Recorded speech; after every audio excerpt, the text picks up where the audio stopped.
موت کا بس یہی مسئلہ ہے، کب آ جائے، کس وقت آ جائے، کون ابھی زندہ تھا مردہ بن جائے، کسی کو معلوم نہیں۔ حضرت علی رضی اللہ تعالیٰ عنہ کے بارے میں آتا ہے،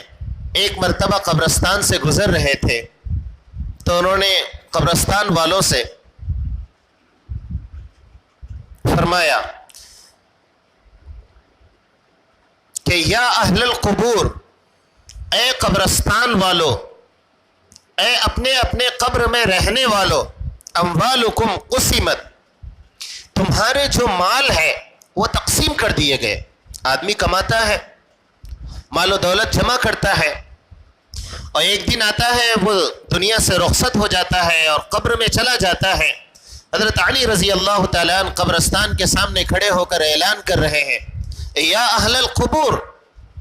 اے قبر میں رہنے والو، اموالکم قسمت،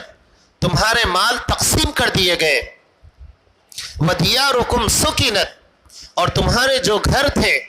اس میں دوسرے لوگ رہنے لگے، ونساؤکم سفجت، اور تمہاری جو عورتیں تھیں ان کا نکاح دوسری جگہ کر دیا گیا، وَأَوْلَادُكُمْ حُرِمَتْ، اور حال یہ ہے کہ تمہاری جو اولادیں ہیں ان کے ذہنوں سے تمہاری یاد کم ہوتی جا رہی ہے،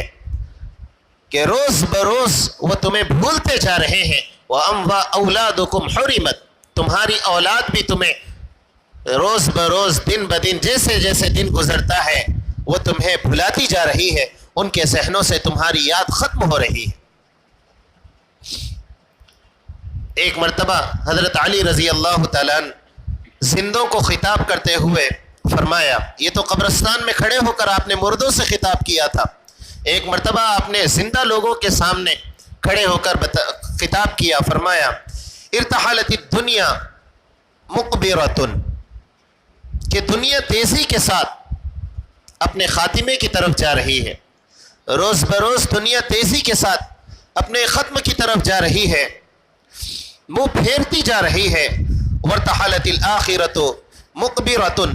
وارتحلت الآخرۃ مقبلۃ، اور آخرت یہ ہے کہ قدم بقدم وہ آگے آتی جا رہی ہے، وہ روز بروز قریب ہوتی جا رہی ہے۔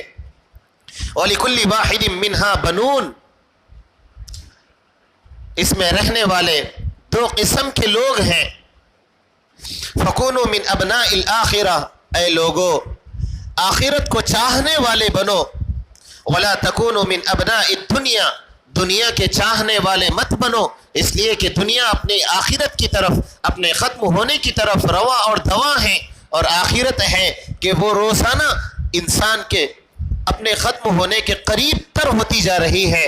اس دنیا میں دو قسم کے لوگ ہیں، تم دنیا کے چاہنے والے ہرگز مت بنو، تم آخرت کے چاہنے والے بنو۔ وَلَا تَكُونُوا مِنْ أَبْنَاءِ الدُّنْيَا، کہ دنیا کے چاہنے والے ہرگز مت بنو، فَإِنَّ الْيَوْمَ عَمَلٌ وَلَا حِسَابٌ، اس لیے کہ آج کا جو دن ہے وہ عمل کا دن ہے،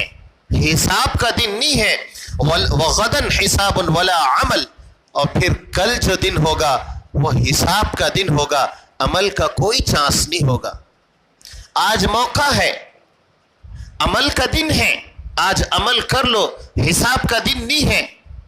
کل ایک وقت آئے گا وہ حساب کا دن ہوگا، آدمی چاہے گا کہ عمل کرے، قرآن کریم اس کو صاف الفاظ میں کہتا ہے کہ کچھ وقت کے لیے ہمیں دنیا میں بھیج دیا جائے، لیکن اسے بتایا جائے گا ایک مرتبہ جو یہاں آتا ہے واپس اسے بھیجا نہیں جاتا۔ حضرت علی رضی اللہ تعالیٰ عنہ کہتے ہیں فَإِنَّ الْيَوْمَ عَمَلٌ وَلَا حِسَابٌ، آج عمل کا دن ہے، جتنا ممکن ہے عمل کو کرتے چلے جاؤ، اس لیے کہ آج حساب کا دن نہیں ہے، لیکن غدن کل وہ حساب کا دن ہوگا، ولا عمل، لیکن وہ عمل کا دن نہیں ہوگا، لہذا ممکن ہے تو جتنا ممکن ہو سکے اتنا زیادہ عمل انسان کو کرنا چاہیے۔ جگہ جی لگانے کی دنیا نہیں ہے، یہ عبرت کی جا ہے، تماشا نہیں ہے۔ یہاں جی لگایا تو مسئلہ بگڑ جائے گا، جگہ جی لگانے کی دنیا نہیں ہے، یہ عبرت کی جا ہے، تماشا نہیں ہے۔ یہاں موت، کسی کی موت کا اعلان ہوتا ہے تو اس وقت آدمی کو عبرت لینا ہے کہ ایک دن میری بھی موت کا اعلان ہوگا. یہاں ہر روز جنازے نکلتے ہیں, اس جنازے سے ہمیں یہ سبق لینا ہے کہ ایک دن میرے بھی جنازہ اس طرح لوگوں کے کندھوں پر اٹھایا جائے گا. جگہ جی لگانے کی دنیا نہیں ہے. اگر یہاں جی لگا لیا تو پھر کل قیامت کے دن وہ حساب کا دن ہوگا, عمل کا دن نہیں ہوگا. موت برحق ہے, موت برحق ہے, کفن میں شک ہے. موت تو آئے گی, اس میں کوئی شک نہیں ہے. ہاں کفن میں شک ہے, ملے گا یا نہیں ملے گا. کہاں موت آ جائے انسان کی کوئی بھروسہ نہیں. بحری سفر کر رہا ہے, سمندری سفر کر رہا ہے, جہاز میں آدمی ہے, جنگل میں ہے, کہاں انسان ہے, کب موت آ جائے